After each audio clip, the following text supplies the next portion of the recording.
Hey, everybody, welcome to the Multifamily Legacy Podcast. I'm your host, Corey Peterson. We are on a journey. We are in a series right now called The Secret Profit Pillars, and there's 6 of them, and we are actually on Profit Pillar number 2, which is the secret language, right? The secret language of apartments, and why is that important? You know, in the multifamily world, the here's the deal with like it is a different jargon, right?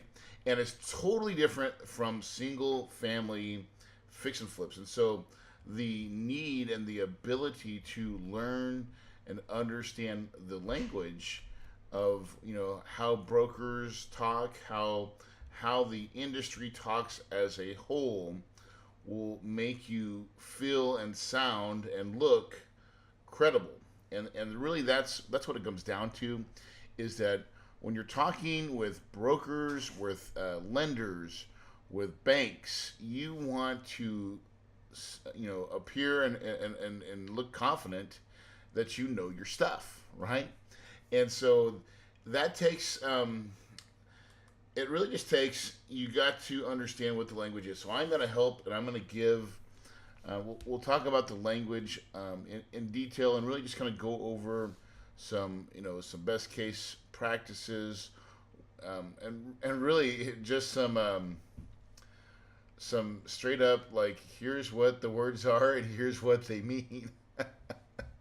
Because it's really nothing harder than that. What I'd like to do in this episode is try to get you guys to understand the broker's language, the management language, like what do management people say, what do brokers say, and then really just some techniques probably to get some brokers off your back, right? To make sure that they can you can really get make sure the juice is worth the squeeze. Is what I like to say. Okay, so with that, these are what I call magic words, right? Because the, when when you're dealing with a broker, there's nothing worse than having him look at you and like turn your head and be like, that's a new guy. Because I'm gonna tell you right now, brokers are they are they are sharp. They are sharp as hell. And I don't know what it is or the training they go through, but they are trained to sniff out newbies. And now, why is that? It's because they're trying to create paychecks. Like, remember, brokers, realtors, things like that, they work for free until you close. That's the only way they get paid. And so, if that's the case, they are going to really have a nose for BS, right? They'll know when you're BSing them. And now the other thing about like being new. So let's talk about being new for a minute. It is absolutely okay to say I'm new. Just know that, right? You don't have to lie. You don't have to fake it till you make it. Okay? You can still say I'm new, but you can, if you do it and you understand what you're doing and you're confident, you know, there's a difference. There's an absolute difference. So I don't believe you have to like fabricate and say, "Oh, I know everything," right? But um, I also believe you should stack the deck, right? So the less that a broker knows about like how new you really are is important, right? So in other words, being able to sound like you've been in the industry, or that you just don't look stupid, right? Like, oh, what's cap rate? If you ask what a cap rate is, that's going to be like, oh, you're new, right? So what I'd like to do is I just want to talk about, and I'm going to go through what I call like my P&L first of all. Like if you're looking at a P&L, um, or any type of like brokers operating memorandum where they're going to have some of the financials, let's just go through that. I think sometimes just going through that is a good way to understand a lot of this terminology of what brokers talk about, right? And then I'm going to give you some more real world stuff of what they say in different parts, right? So Let's just start with this. Gross scheduled rents. What's gross scheduled rents, right? It's the income. It's the annual income of a property if all the rentable space were rented or collected. In short, it's the maximum potential income without regard to any possible vacancy. So if you had 100 units and you had all 100 units rented up, the gross scheduled rents is be the maximum amount of money you would make. Now, in the real world, here's what happens. Let's say market rent is 650, and sometimes brokers will put the gross scheduled rents as just the market rents times the 100 units. And that's not very accurate sometimes because through rent rolls, right, you have a lot of different prices that you're renting out each unit for. Sometimes they're off 25, $30. And so if you're going to put a gross scheduled rents in a, if you're updating your, to analyze a deal, you need a current rent roll, and the rent roll is going to show you all the actual rents that they're getting from that particular property on a monthly basis. And so then it's going to show you the vacants.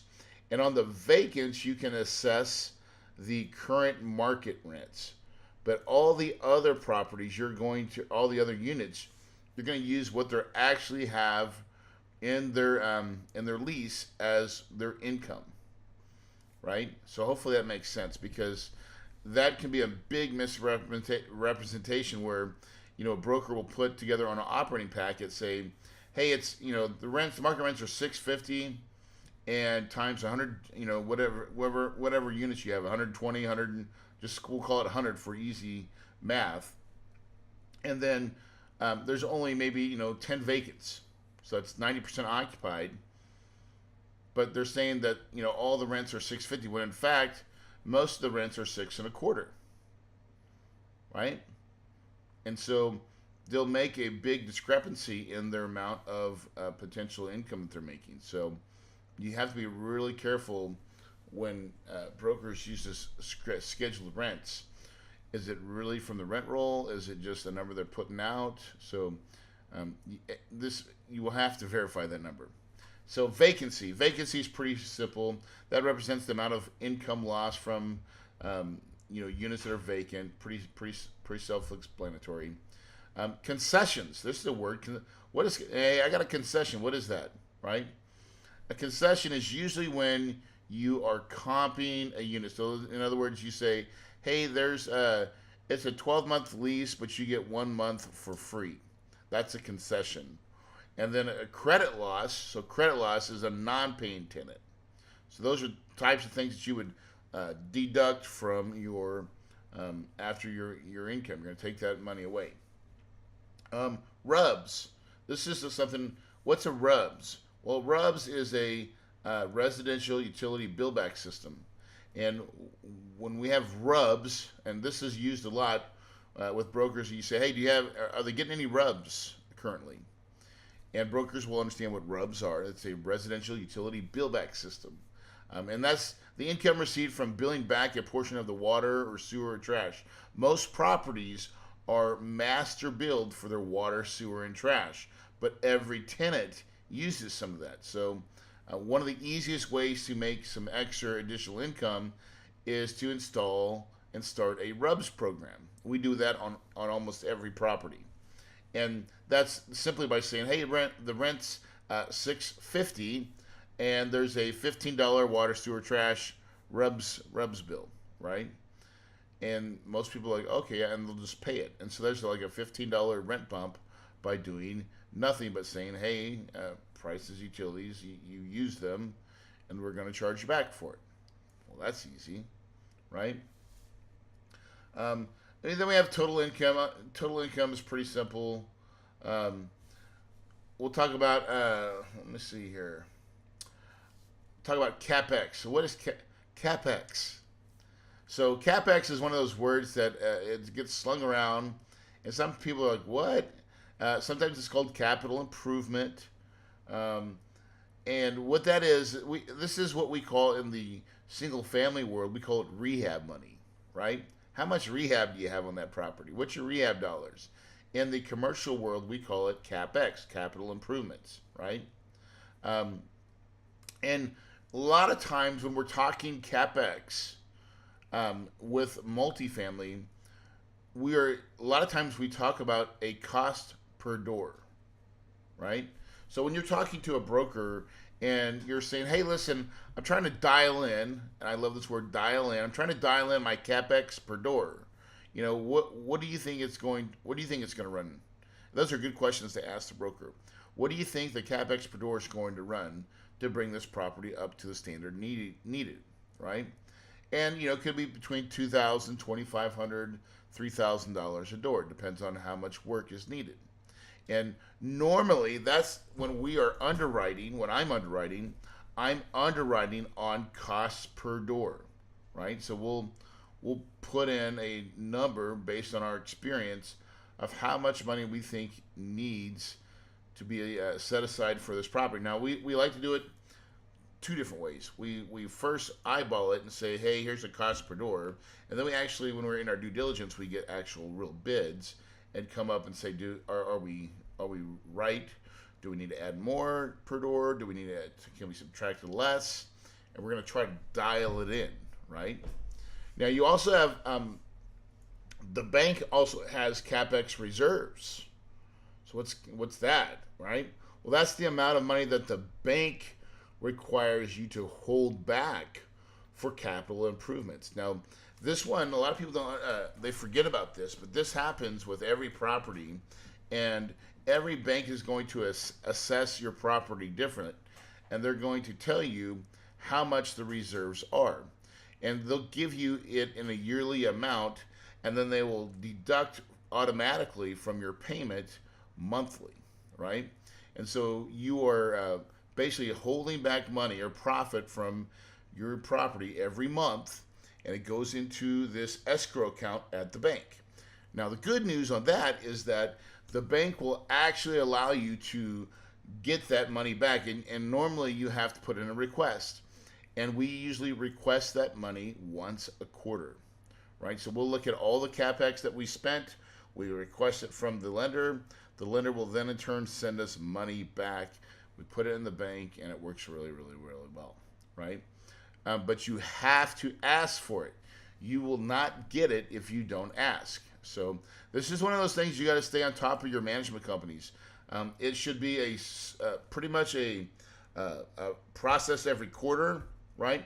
And typically the paperwork takes 2 to 3 weeks to like go through all the way through the process. And so you're going to want to make sure that you put it in correctly, and make sure that your management company is doing this every quarter, because if you do not request it, you'll get it back. And normally we actually time this with our payments to our capital. So it just gives us a little extra breathing room. That money comes in. We theoretically, in our minds, at least how I look at it, is we already spent that money. So when we get money that comes in, it's like an extra little buffer. And so we like to try to do that at the same time we pay our capital, so we have extra money that comes in, right? So that's kind of important. So then we have this thing called NOI, right? So what's NOI, right? NOI is one of those things that it's called your net operating income, and this is the number that we use to really discover, what the value is of a property, right? So it's your income minus your expenses, NOI, right? So when you have, and that number is also determined by a cap rate. So if you have $100,000 of NOI, okay, and that's after all your expenses, you have that much left over, and then let's say we have a cap rate of 7.5, right? If that was the case, if you had $100,000 of NOI at a 7.5 cap, and the cap rate's almost like the market rate, right? It's kind of like the market is how I like to describe it. It's the market of which people are willing to pay for that stream of income, right? So a 7.5 cap is not bad, right? It's not bad at all, especially in the current market. That value is 1.333. If you had $100,000 of NOI and you were able to get a cap rate at 7.5, that means the current value is $1.33 million. Okay, that's pretty good. It's really good. Now watch this. If you had that same NOI of $100,000, but you were able, the market was now currently at a 6.5 cap, 1% difference, right? That the value of that property would be 1.53, almost $200,000 difference, right, in the cap rate. So cap rate has a big effect on your NOI and your value of your property. It's one of those things that can really move a property. So if you can buy a property at a 8 or 9 cap and you could sell it at a 7 cap, man, you are making money. You're making really good money, right? And how you do that, by the way, is by making a very nice, consistent product without any deferred maintenance. So when you fix up these properties, now typically we hold properties for at least 5 years. And the reason for that is that it takes a year to fix all the broken stuff. It takes a year to fix all the broken people, right? We want to upgrade our tenants. And then we want 3 years to maximize our operations. And when we maximize our operations, and what I'm saying is like we have a collections that's less than 1.5%. We have steady income. All our money is collected within the first 10 days of the month, right? Normally for us, we set up everybody on ACH. So 95% of our money is collected on the first of the month. Well, that's huge. Okay. And when you can show these types of numbers to sellers, they will typically, a lot of times they'll overpay. So we try to market to broken 1031 exchanges and also to smaller REITs. And we know that what they're looking for is consistency. What Wall Street loves is a nice, steady, rising income. And if you can accomplish that and then also have no deferred maintenance at the property, in other words, everything's nice and fixed, that's called an easy button. And bigger corporations and companies, Wall Street, they like easy buttons. They just like that's a coupon clipper for them. They can buy that asset, manage it, and it's not going to change a whole hell of a lot, right? So that's really good for people, right? All right, so pro forma. This is one of my favorite words, by the way. Pro forma. What the hell is a pro forma? Now, if you ask me, I think it's the broker's smoking method for putting together packets. I call it the crack pipe numbers or something. Like sometimes I look at some of these pro formas, right? What it is, it's the assumed, forecasted, or informal information presented in advance of the actual or formal information. In other words, it's just a bunch of hokey pokey, right? Pro forma financial statements give an idea of how the actual statement will look if the underlying assumptions hold true. Now, you got to understand, most of these packets are put together by brokers. Now, if you're a broker right now, I'm not trying to beat you up, okay? I'm just being like and I'm being biased here, but also I'm trying to make sure everybody understands this. Is that it's just a broker's opinion, right? Sometimes a lot of brokers they're not owners, right? They're agents. They sell properties and they're really good at it. And as an owner though, we are the ones that are putting our capital on the line, right? And so you have to make sure that you understand how much pro forma is somebody putting in a deal. In other words, how much crack pipe numbers are they trying to bend the truth? Because the actuals sometimes are way different than the pro formas. And so we try to buy on actuals as much as possible. When we're getting and asking brokers for information, we are not looking at their broker's packet um, that hard. What we really want is the real raw data from the property. Give us your last P&L. Give us your income statements. Give us your tax returns. Give us your rent rolls. Right? We will be able to start putting together and making the data very accurate, so we can have real numbers. And we're going to make our buying decisions based on real numbers and not really pro forma. Now, sometimes you still have to pay some pro forma. So I'll give you an example of that. Like, so if you're going to buy a property, let's say it's 50% occupied, meaning half of the property is vacant. Now, there's an inherent value of the property no matter what, right? But if you were to look at it just based on the income stream, that property is going to not be worth anything. And so, but you're still going to have to overpay. You're going to have to pay more than what the current um, income stream would tell you, right?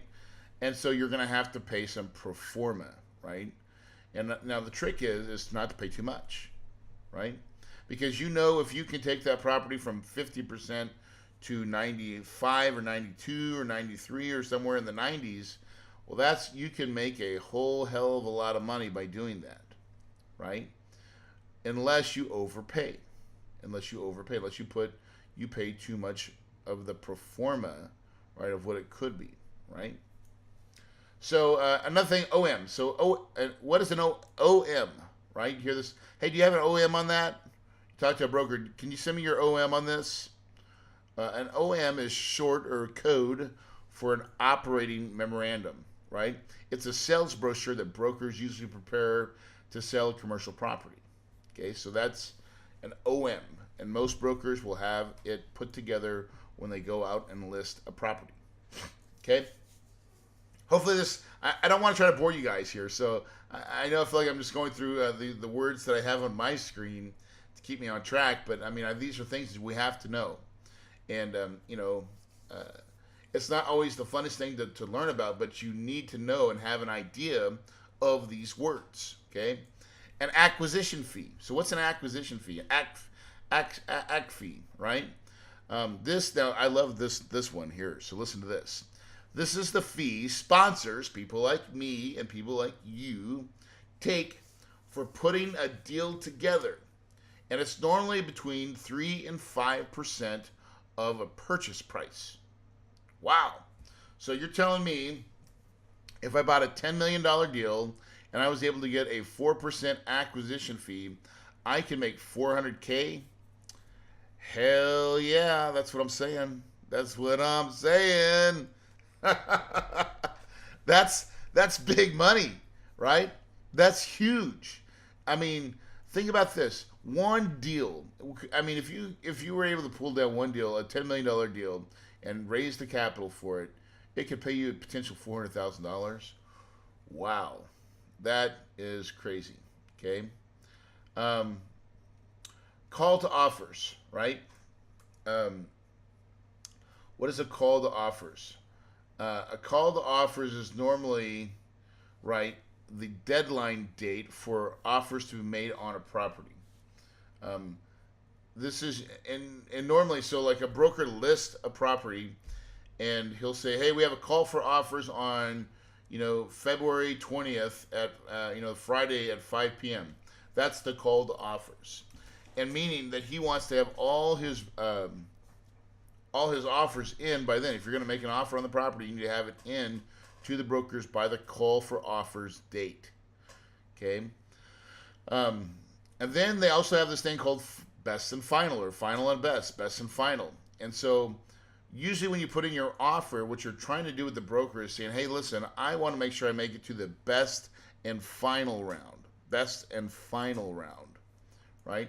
And that's where, and a lot of times you're going to let the broker know that you may not have the best and strongest offer, but that you're really looking to be in the best and final. You want to get through all the other offers that are out there.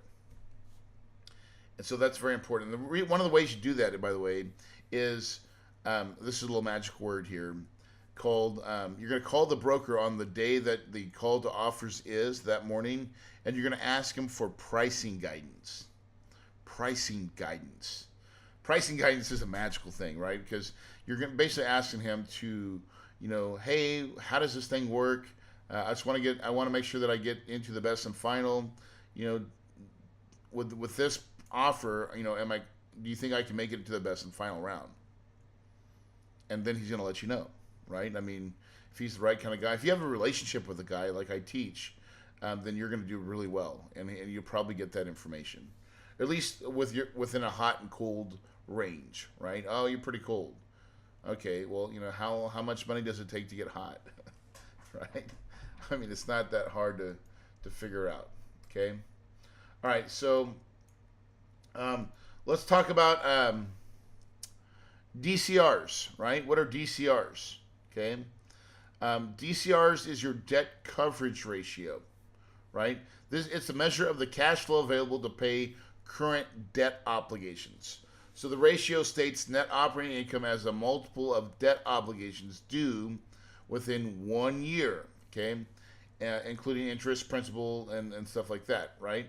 The higher this ratio is, the easier it is to obtain a loan, right?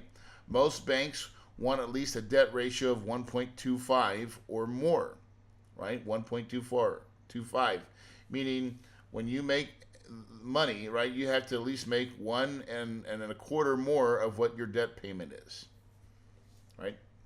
And so, like, we've got a property right now that we have almost like a 2.0 debt ratio, meaning we make double the amount after this. We're taking our NOI, right, net operating income, and we're looking at it and saying, how much do we have left over to make this payment?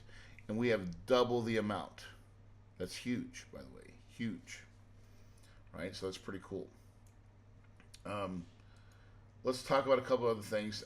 I want to talk about like some deferred maintenance, right? So deferred maintenance. I love this right here. Deferred maintenance is when the owner or operator avoids regular upkeep of a property and it starts to need work. So we call this deferred maintenance, and I believe it's normally represented in a dollar figure, right? Hey, what's your deferred maintenance on this? How much deferred maintenance is on the property right now, right, that you think needs to be fixed, right? Due diligence. So that's deferred maintenance. Due diligence, right? Due diligence. This is usually the inspection period, right? Hey, we got to do our due diligence on. We're getting ready to do our due diligence on this, right? And actually, due diligence can be a little bit of everything, right? But when you're saying, hey, we're going to do our due diligence, that's usually your inspection period, right? When you're going to do a physical inspection and also a financial inspection, okay? Letter of intent, or LOI, right? Usually when you submit an offer to a property, you are going to submit an LOI, a letter of intent. And this is something that's, really needed. Now, your letter of intent should not be complicated, guys, right? I see a lot of people, they bring in these, big, like, PSA, purchase and sales agreement, PSA, right? That should be an LOI. An LOI should be like 2 pages at max. It should not be complicated. It's got to be simple, right? All right. Make readies. Hey, when a rental unit becomes vacant, it's a make ready until it becomes rent ready, right? How many make readies do you have? Make ready is you got to make them ready. In other words, they're vacant, but they're not cleaned up and ready yet to be rent ready, right? So make readies and rent readies, right? Pretty much there. Now let's talk about plays, right? I like to talk about plays in this because I feel like in this world of apartments, there's, in my mind, about 3 different types of, we'll call them plays. When you buy a property, there's a thing called a momentum play, right? A momentum play. It's when you take an already stabilized property and you make micro repositionings, right? What's a repositioning? So when you're going to make improvements on the property that are not big improvements, that are typically easier and they're not as risky. Okay, you are looking at 3% growth year over year, and maybe with year two being around 6% growth. Right, you have 1 year that you do some of the work, some of the micro repositionings, and then in year two you're going to be able to have 6% growth, and then you're going to keep it steady at 3% growth thereout. Right, momentum plays are really, those are nice deals that you can take over and make money. You're not going to make huge home runs, but you're going to make nice cash flow. Now, I love momentum plays. I love it for the fact that I raised lots of capital, and this is typically what we try to do.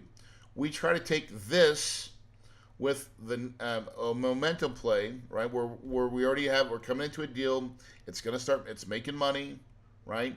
We're not going to say we're going to raise and just kill the rents, we're not going to do lots of rehab on the property. But when we do these micro repositionings, right, we can make really good cash flow. Now we also like to sprinkle in this next one, which is an occupancy play. So stabilized, by the way, stabilized means 85% or better, right?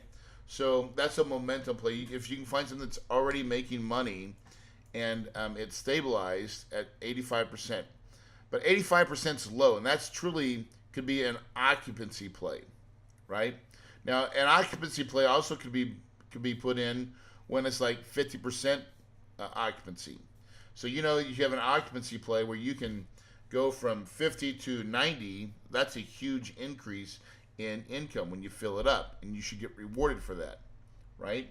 Now, we like to take momentum plays with a sprinkle of occupancy. So we like buying stuff at 88%, 87%.